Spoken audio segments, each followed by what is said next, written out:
Here's an overall view of the electric motor module. So we have the high voltage junction box, low voltage junction box. I have a little bit of a dash set up over here. It's just for testing while I don't have the car here. We get the battery pack underneath, which is missing 2 batteries, and I don't have a charger yet, so I can't be using this pack. There's the temporary pack, 60 volts worth of Panasonic gel cells, and then we have the transmission and the motor under here. A couple of plastic covers over top of the battery box so that nothing drops in. There's no fusing between the batteries, so dropping something in there would be a very bad thing. And we've got the axles,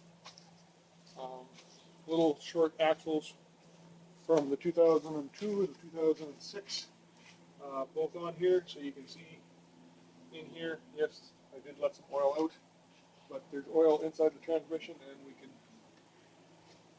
we can spin the motor. And that's about it for the initial overview. Then I'll go over each of the subsystems. Okay, this is our high voltage junction box. You can't see it, but there's an orange cable over here coming from the battery. Comes in through gland nut into here, which is the connection onto the bus bar. It's your maintenance switch, fuse, 300 amp fuse. The shunt resistor, which we'll be using for monitoring how much current is going into or out of the battery pack. Into a pre-charge resistor, which has a bypass contactor on it. After the capacitors are charged up inside the controller, then you just close this with the ignition and it no longer gives you full power. We have a connection to the DC to DC converter, and then we have a connection to the controller, then a connection to the reversing starter. Reversing starter has connections to the motor underneath, and essentially in forward, the current flows one way through the field and through the armature. When you disengage the forward and engage the reverse, it goes the opposite way through the field, but goes the regular way through the armature, and that's how reversing of the motor is done. We've got some temporary connections with lighter gauge cable, you can see, and with some metal that's not copper colored or brass colored.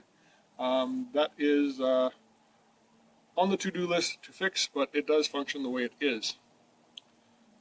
The low voltage junction box has 2 sections. We'll start with the DC to DC converter coming in from the high voltage junction box. Comes in here to these 2 12 volt and ground, goes through a fuse, goes through the ignition switch, which is over here, then goes through this relay. This relay is energized to start up the 12 volts going to the controller. We'll talk about that later.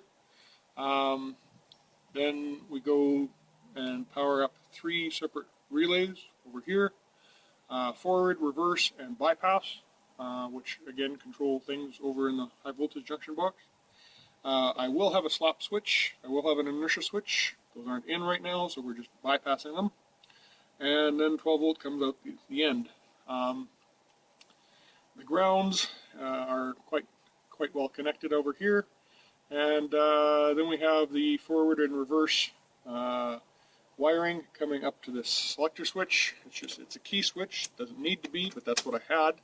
So that's what I'm using. Normally it's in forward, and you flip it to reverse. It goes to off, whether it's neither forward nor reverse in between. This is important.